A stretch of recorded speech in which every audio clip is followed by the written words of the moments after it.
All right, and next we have Manuel. Yeah. All right. What happened to Jake? What? Huh? Yeah, Jake. Oh, Captain, my Captain. Oh, Captain, my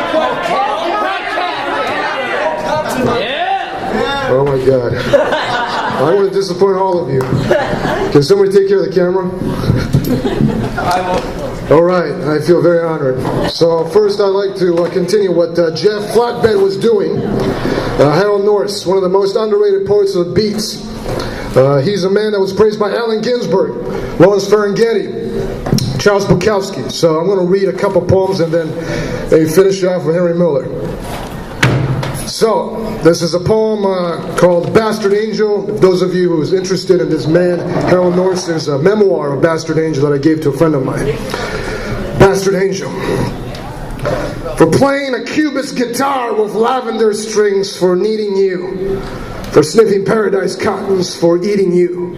For masturbating on a subway toilet, for hating you. For exposing myself to a gay dwarf who went up on me. For loving you, for pockets full of inadequacy. For wanting you, for being a secret agent of Earth. For teasing you, for daring to leave my body without notice and the ether police maced my dreams. For despairing of you, for flying to the moon and astral projection without permission from the State Department, for dreaming you, for sweeping into a perfect orbit around the Pentagon with peaceful intentions, for undressing you, for behaving scandalously in my own funeral by lecturing on life after death, for scaring you, for wallowing in my own pederastic imagination, for blowing you. But during 1965, the second one from Harold Norris is called Elegy for St. Matthew Shepherd, 1976-1998. Martyred by criminal bigots blinded by hate. Matthew, dear brother, sweet kid, slip of a lad, 5'2", effeminate youth. Your parents loved you and knew you were gay and were born that way like children all over the world in all countries, all times. Barely visible in a child, though predestined in puberty. Jesus never condemned you, but the church hasn't heard the good news. Love is no crime. It's a force of attraction beyond choice or will. For this you were killed, lashed to a fence like a scarecrow, stripped, savagely beaten and left to die. Crucified like Jesus, who also looked like a scarecrow, nailed to a cross, who most likely was not blue-eyed and pink-skinned with Breck shampooed hair, who was also perhaps 5'2", but awesome and wonderfully gentle and holy. Jesus Christ didn't wear a white collar, preached sermons for hate crimes of violence versus the innocent. Perhaps he was always high on the mind-blowing sacred mushroom in his sanely ascendant youth. He did not get uptight about sex. He preached charity, decency, love. The poor Jew, born in the manger, a stable on the outskirts of Bethlehem. He taught that each life was sacred, more precious than gold. And although he may have had dirty feet, long hair, hippie sandals, he made the ultimate sacrifice for his merciful teachings that conquered the pagan religion of Rome. All false Christians. You did not love Jesus. You love to exploit him, to sell him for profit, get rich in his name. No queers or dykes welcome in church. You laugh and you mock as you murder Jesus, Matthew, and Dr. King.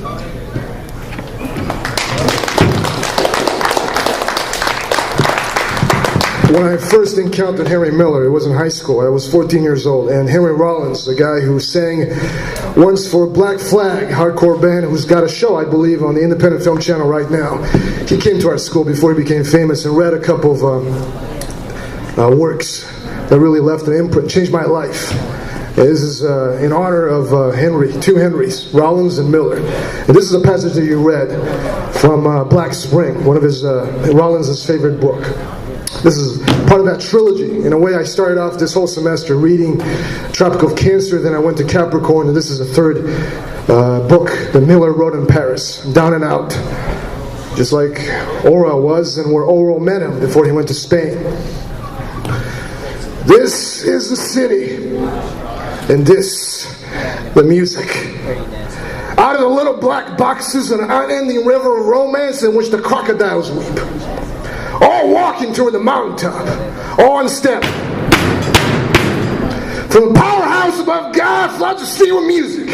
It is God who turned the music on every evening just as we quit work. To some of us, is given a crust of bread. To others, a Rolls Royce. All moving toward the exits, the stale bread locked in the garbage cans. What is it that keeps our feet in unison as we move toward the shiny mountaintop? It is the song of love, which was heard in the manger by the three wise men from the east. A man without legs, his eyes blown out, was playing it on a piccolo as he rode through the street of the holy city on his little sledge. It is this song of love, which now pours out of millions of little black boxes at the precise chronological moment, so that even our little brown brothers in the Philippines can hear it. It is this beautiful song of love which gives us the strength to build the tallest buildings, to launch the biggest battleships, to span the widest rivers. It is a song which gives us the courage to kill millions of men at once by just pressing a button. The song which gives us the energy to plunder the earth and lay everything bare. Walking toward the mountaintop, I study the rigid outlines of the buildings which tomorrow will crumble and collapse in smoke. I study your peace program which will end in a hail of bullets. I study your glittering shop windows crying with inventions for which tomorrow there will be no use. I study your worn faces, hacked with toil, your broken arches, your fallen stomachs. I study you individually and in the swarm. And how you stink, all of you. You stink like God, and it's all merciful love and wisdom. God the man-eater, God the shark swimming with his parasites. It is God.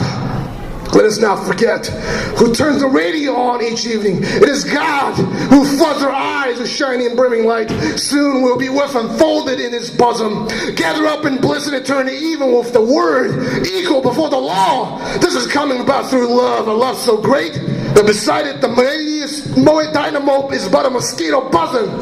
And now I take leave of you in your holy citadel. I go now to sit on the mountaintop, to wait another 10,000 years while you struggle up to the light. I wish just for this evening that you would dim the lights.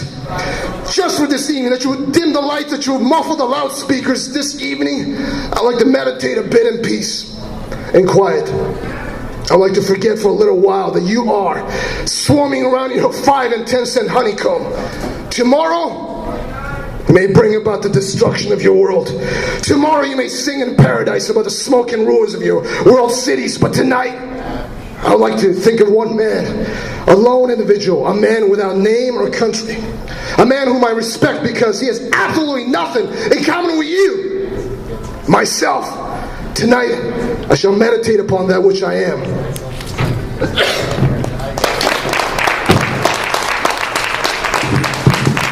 Okay, finally, Dylan Martin had read with me Bertolt Brecht in the 1930s when fascism was gathering its storm back in Europe and across the world. And this was a time period in which also Henry Miller was writing and was singing his own song of dissent. Well, this particular open mic, I remember the first thing I read ever on this open mic was this particular passage. So I'm going to do that.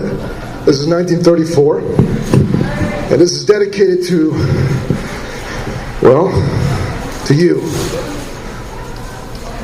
At night, when I look at Boris's goatee lying on the pillow, I get hysterical. Oh, Tanya, where now is that warm cunt of yours?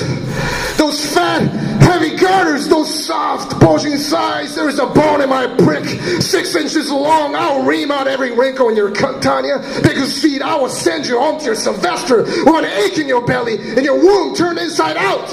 Your Sylvester, yes, he knows how to build a fire, but I know how to inflame a cunt. I should hold both into you, Tanya. I make your ovaries incandescent. Your Sylvester is a little jealous now. He feels something, does he? He feels the remnants of my big prick. I've set the shores a little wider. I've ironed out the wrinkles. After me, you can take on stallions, bulls, rams, drakes, St. Bernards. You can stuff toads, bats, lizards up your rectum. You can shit arpeggios if you like, or sing a Zeisser across your navel. I am fucking you, Tanya, so that you stay fucked. And if you're afraid of being fucked publicly, I'll fuck you privately. I'll tear off a few hairs from your cunt and paste them on Boris's chin. I'll bite into your clitoris and spit out 2 franc pieces. Thank you.